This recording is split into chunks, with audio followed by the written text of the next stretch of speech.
now tuned in to the Storm Tracker podcast.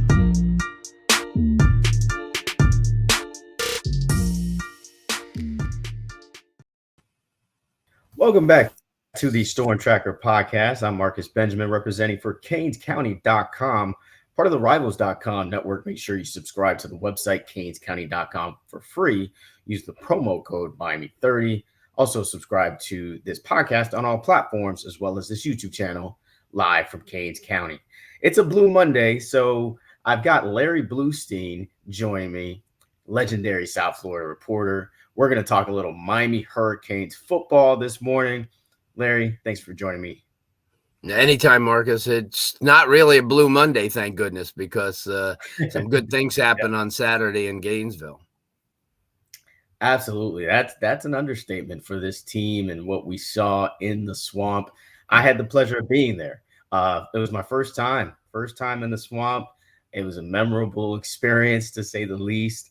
The crowd was electric for maybe a quarter or so. Yeah, right. Until Miami just kind of really got going here. 41-17 was the final score. I wrote yesterday in my 5 takeaways that this game was similar to the 41-16 game in 2002, where Miami kind of dominated in the Swamp. So, we'll kind of get to whether this team is on its way back. But Larry, you saw the game.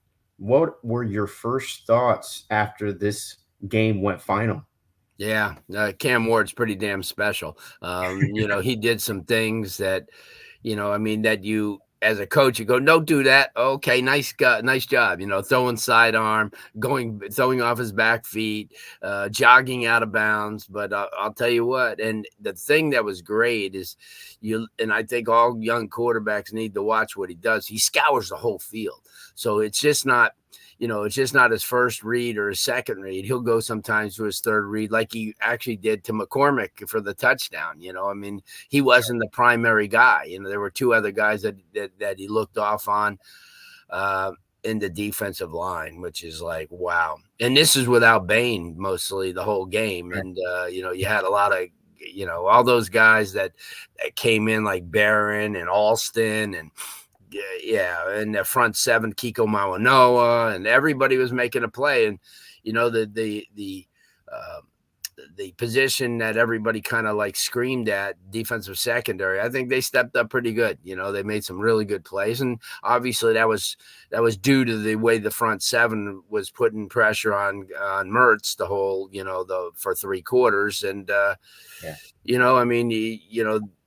there was nothing not to be pleased about. The offensive line blocked well, the receivers, he went to everybody from Horton to Xavier Restrepo, his tight ends. Finally, we were screaming the last couple of years, you and I in the press box, you got to go to Will Mallory. You got to use this guy, but he did. He got all the tight ends involved.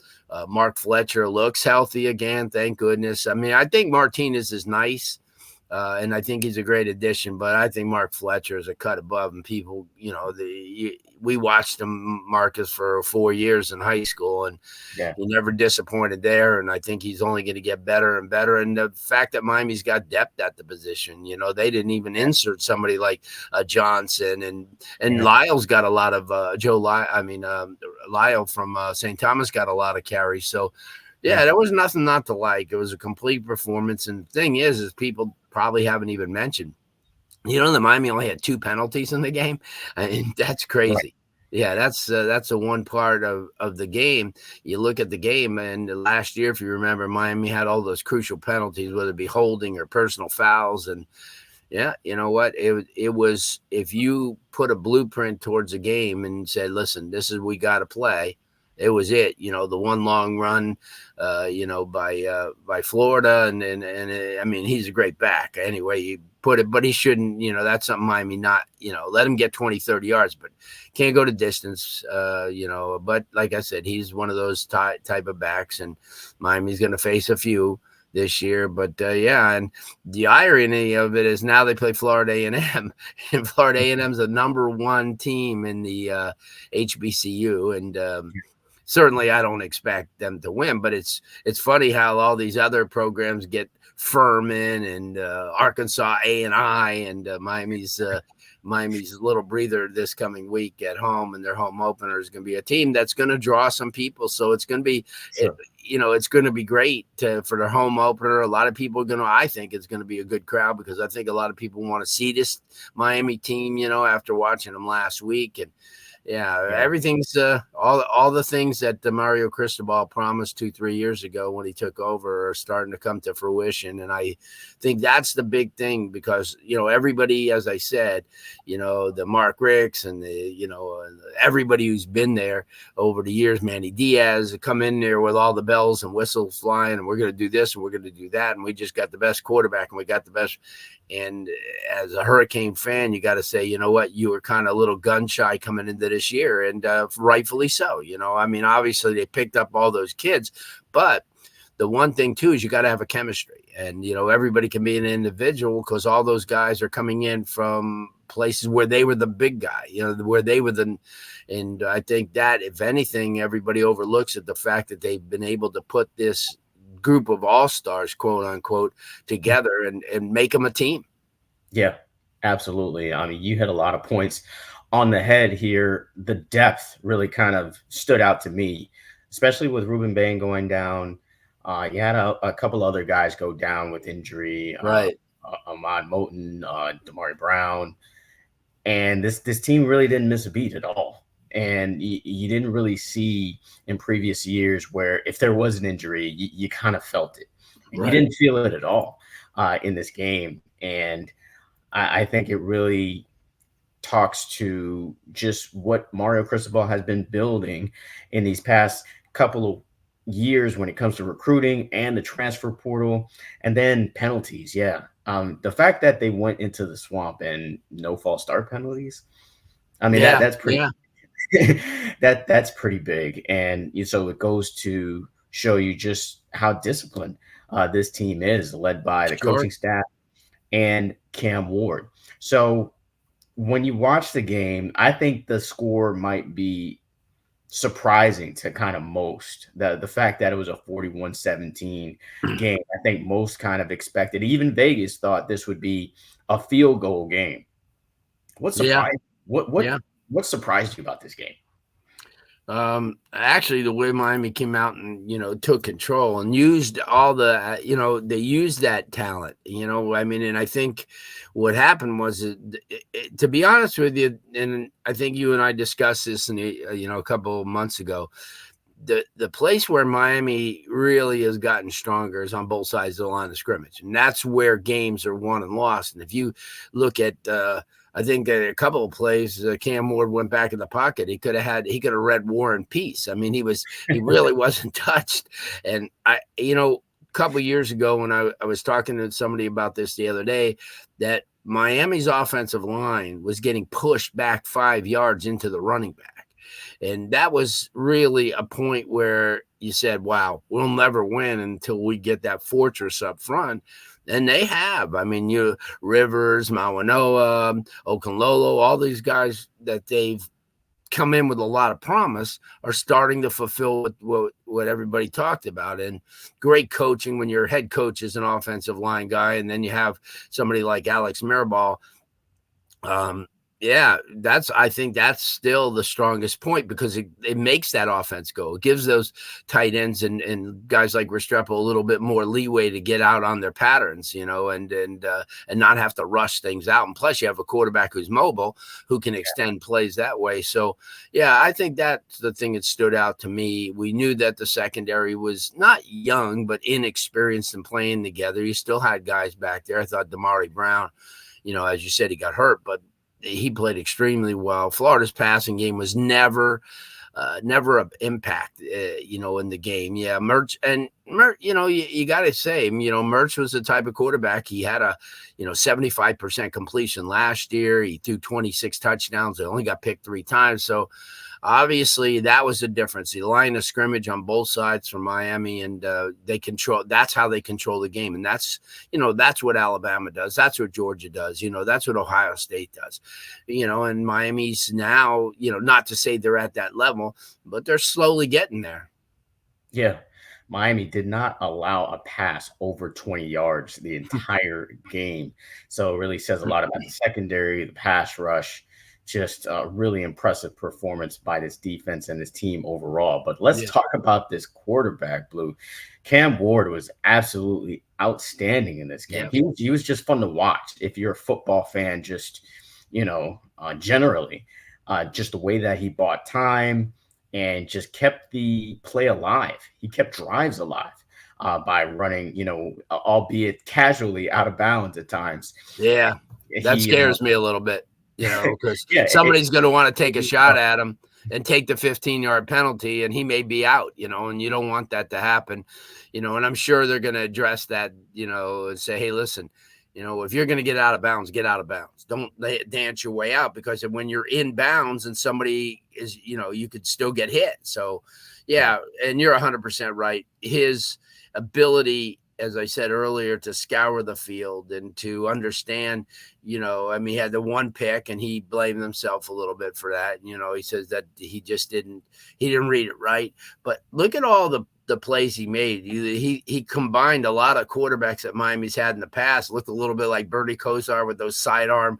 deliveries. And he reminds me, as I said, when you're a kid and you play street football, go over to the taillight of the Volvo and I'll throw it over there. And that's what it looked like, because he had so much time, and that's due to the offensive line, but his ability to read and scramble. If that happens in every game, Miami's going to be tough to stop.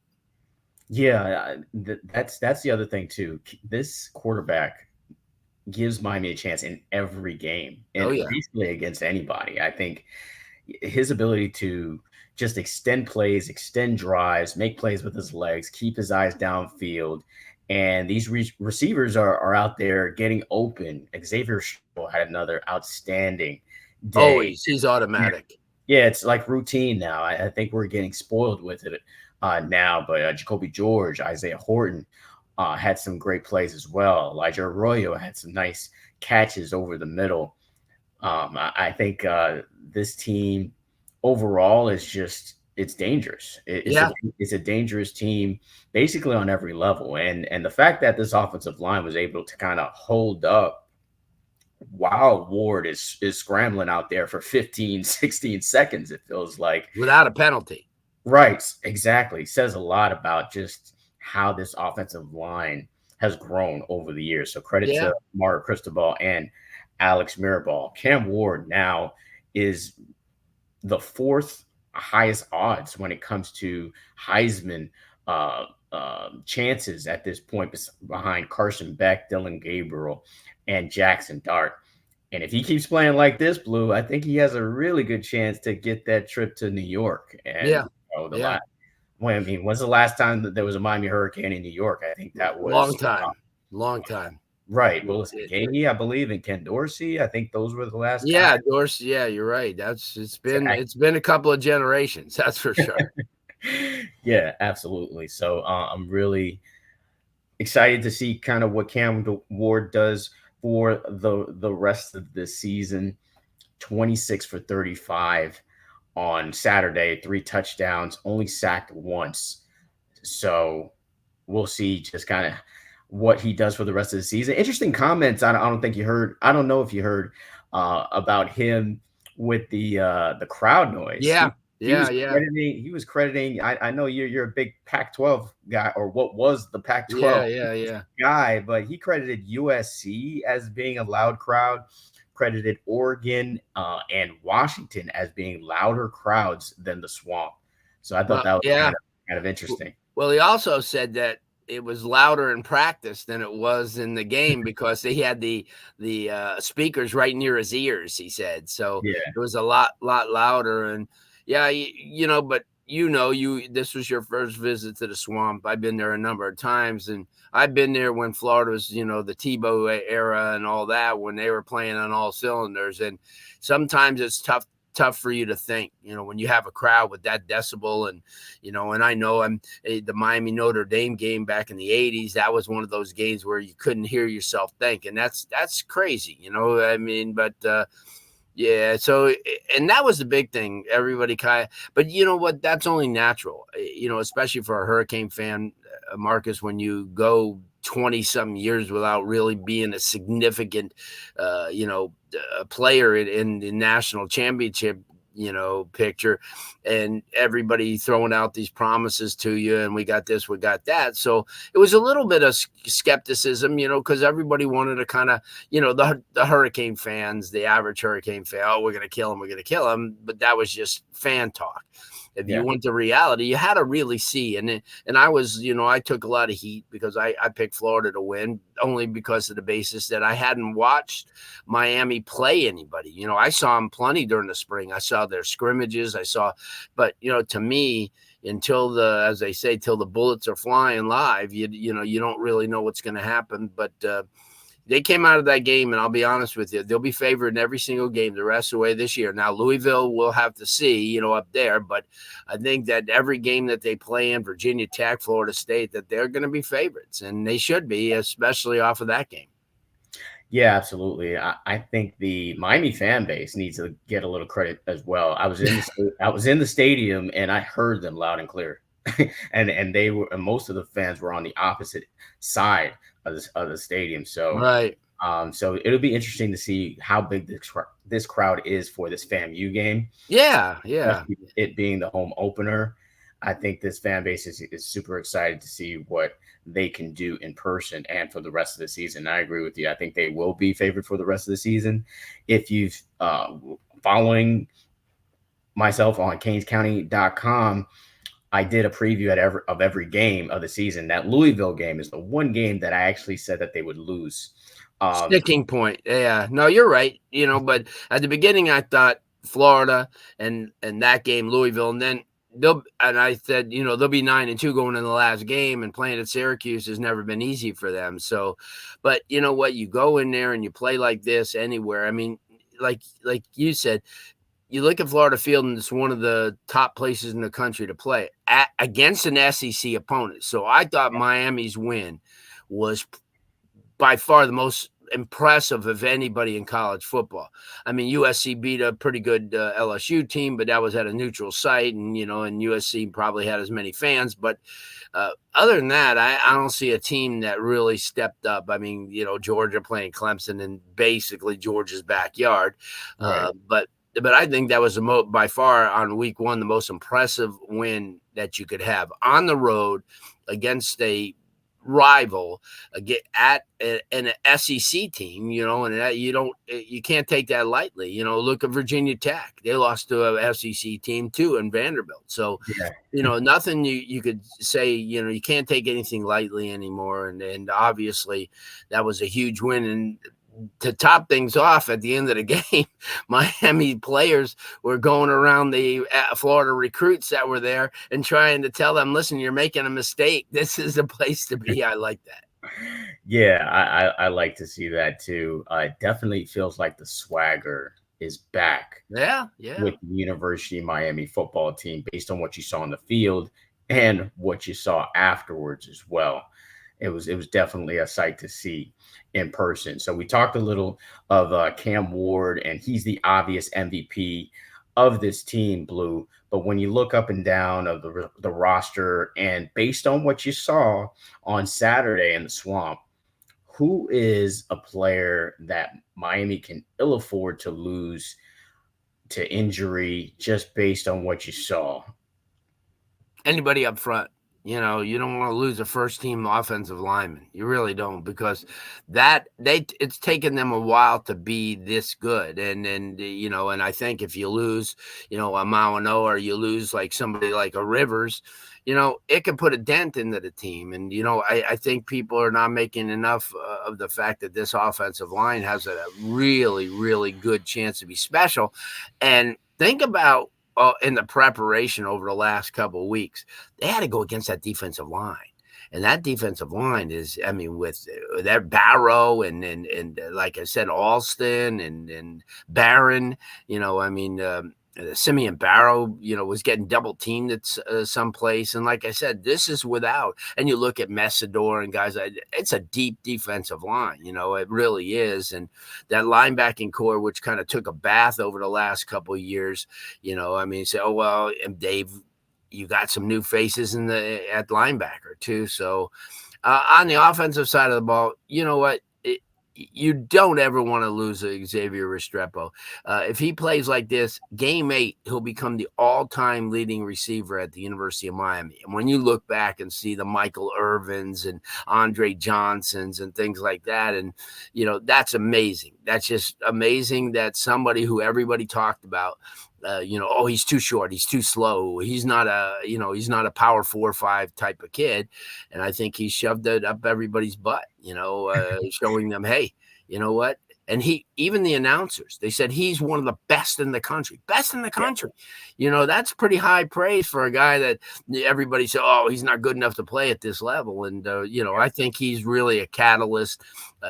He's always that look-to guy. He opens things up for everybody because now he's getting corner play, he's getting safety coverage, he's getting everything, and that's leaving Jacoby George open or the line. See, this is what you're going to see more and more of, and probably not this week, over the next couple of weeks, but maybe when they go to USF or when they play against, Virginia Tech, you're going to see those tight ends really get into the play. And then as a defensive coordinator, you say to yourself, whoa, I can't stop the run, can't stop the receivers. Now they're throwing the tight ends at us. So, yeah, there's so many positives to come out that, it's been a long time since Miami fans could be talking this way. They've won in the past, but when you've 12-13 over the last 2 years, anything positive. And I think this is something that not only was heard here and throughout the state, but the entire country was talking about Cam Ward and this football team all Saturday and into yesterday. Yeah, absolutely. I think this team has a lot of valuable players on it. X definitely being one of them. That offensive line. I mean, you can go up and down that line. Sure. To really kind of talk about, who's the most valuable on the team. And S. Cooper's probably the most vocal, so you could say him.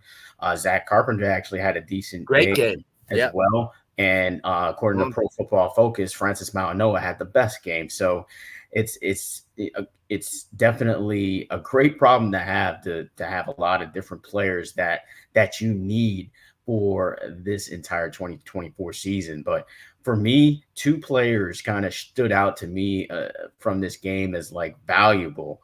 One being the safety, Mish Powell, man. The fact that, you lose a Cameron Kinchins, who was kind of the obvious leader of this team last year. And it seemed like he was going to be very hard to replace, but Miami hit on Mish Powell for sure, getting him out of the transfer portal out of Washington. Very confident kid. He has that playoff experience already, and you can kind of tell the fact that he got an interception in this game. So he not only you kind of feel his leadership kind of permeate through this team, but he made a big play. He probably should have took it all the way to the house, but it was a great play nonetheless.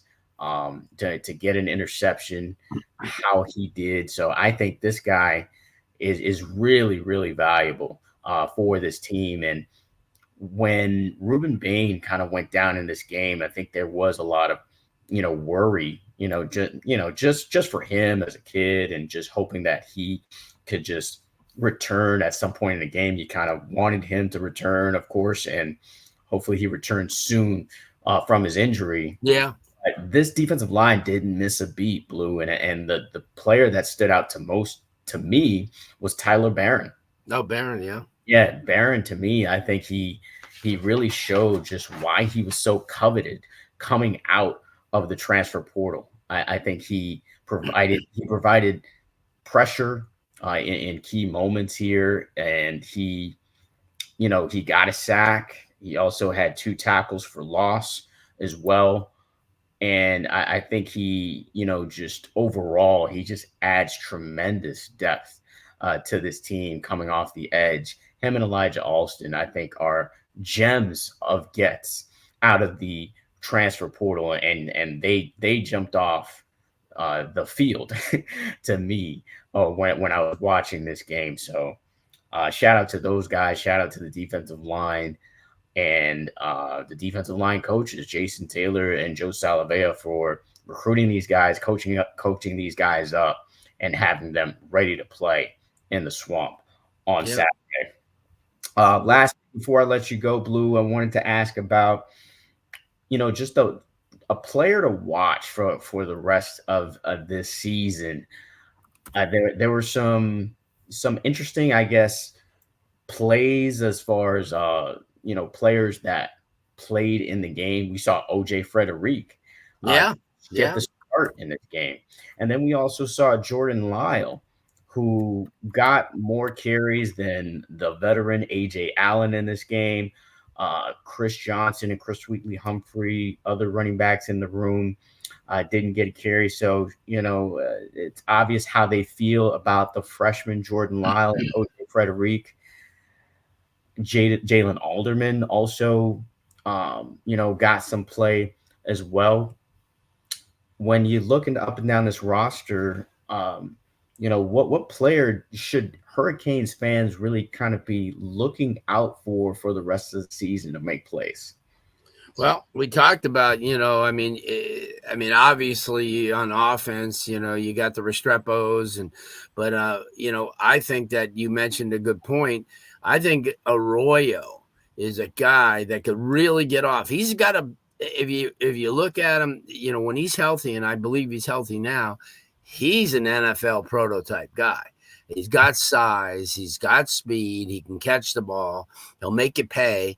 So I think that he's a guy that I'm going to watch the rest of the year, only because, as I said, you and I over the last couple of years sat in the press box and screamed, hey, you know what? Let's use the tight ends. They're open, So I don't think we had – and now people are coming to see what a great job that Dawson is doing as an offensive coordinator, because he really didn't have all the pieces last year.